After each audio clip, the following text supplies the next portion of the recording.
Hello everyone and welcome back. We are starting off today's video at the beautiful Walker Lake.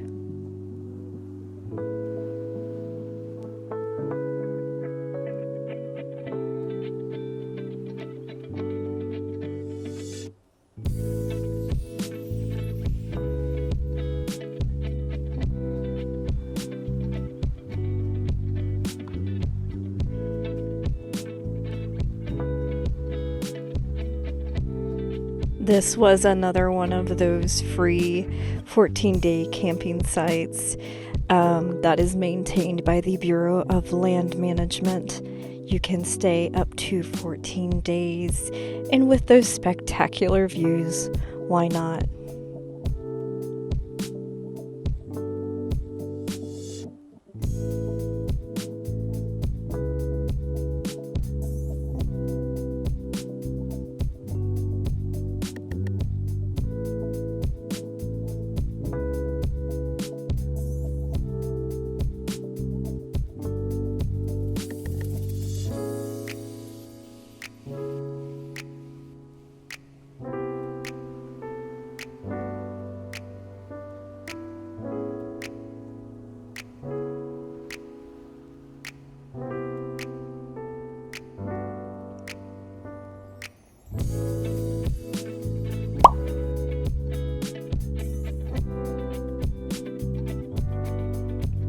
Vinnie was out and about. He loves the sand and the beach. He had found a bone and was trying to bury it. I think he got just a little bit carried away.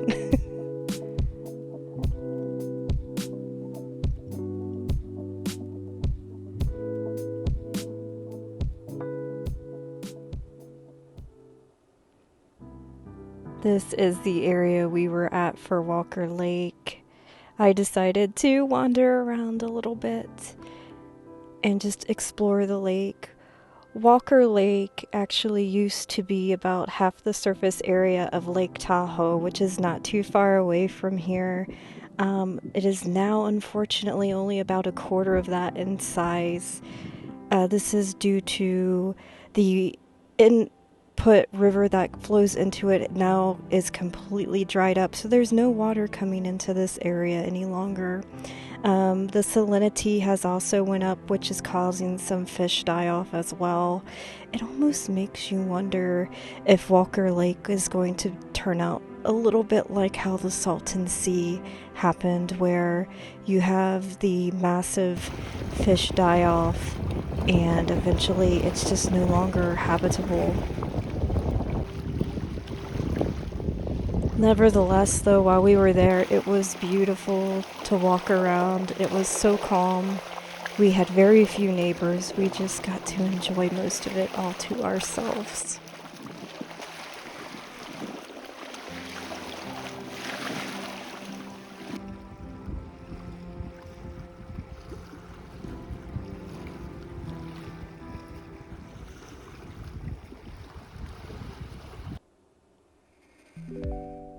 After a nice week or so here, we ventured off to different horizons, once more up the bumpy gravel roads and onto familiar pavement.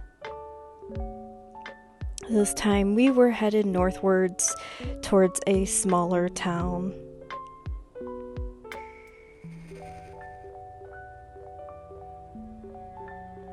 Once we made it back into civilization, we took care of some amenities such as laundry and grocery shopping. But the next day, we were off. We stayed outside of Reno for a night before trudging onwards to this pathway up in the mountains. You can see Reno way off in the distance over there. We continued following the snowy, curvy mountain road onto our next destination. This is Virginia City.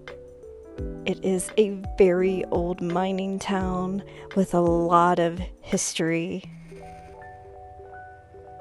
The wooden boardwalks were really fascinating to walk along all of these old buildings. I cannot imagine the stories this place could tell.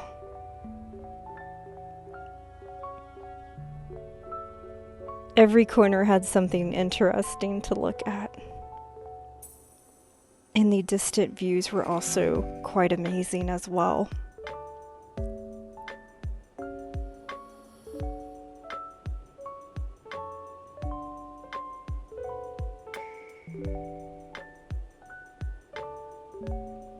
They also have a lot of touristy fun things to do in this town to keep those of all ages occupied. And of course, we could not pass up the pressed Souvenir Penny. Those of you who follow along with us know we collect these, and they get glued into our van, hence the name of our van, Miss Penny.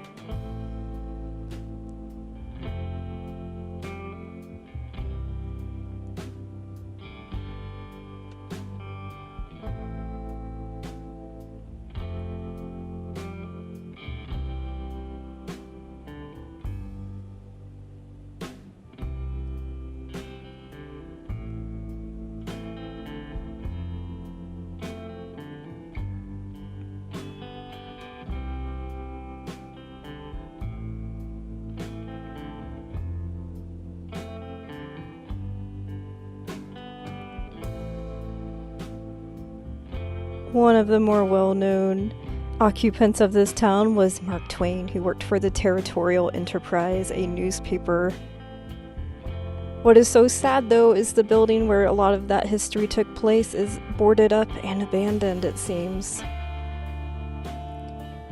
This is also the site of the Comstock Load, which is a very large discovery of silver. This monument was unique in that all of those pieces of iron ore were taken from counties all over the state of Nevada. We continued along, walking through some of the old saloons and just again taking a lot of the old history in.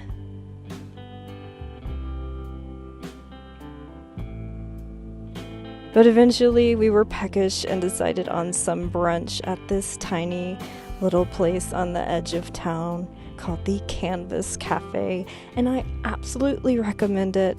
They were so nice and the food was just what we needed. After that, we were back along the curvy roads which go to and from these tiny little mining towns.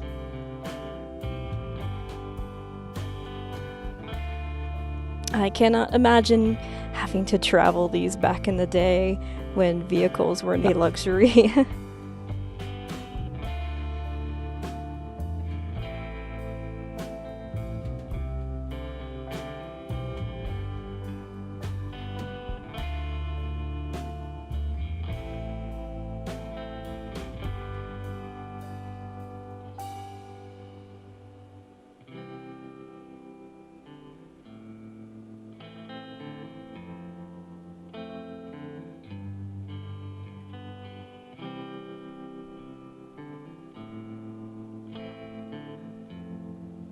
Having spent a lot of time outside of the obvious places like Reno and Las Vegas, you come to realize why Nevada is called the Silver State. There are these little towns just dotted everywhere.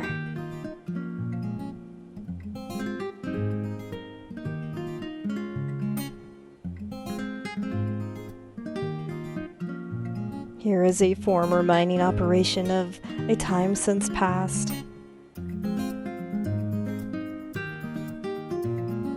But we were onwards. We had to cover quite a bit of ground in a short time. You'll see these dirt devils along the way which greeted us on our long trek. But for now, that's all I have for you, my friends. Thanks for watching and take care. See you next time.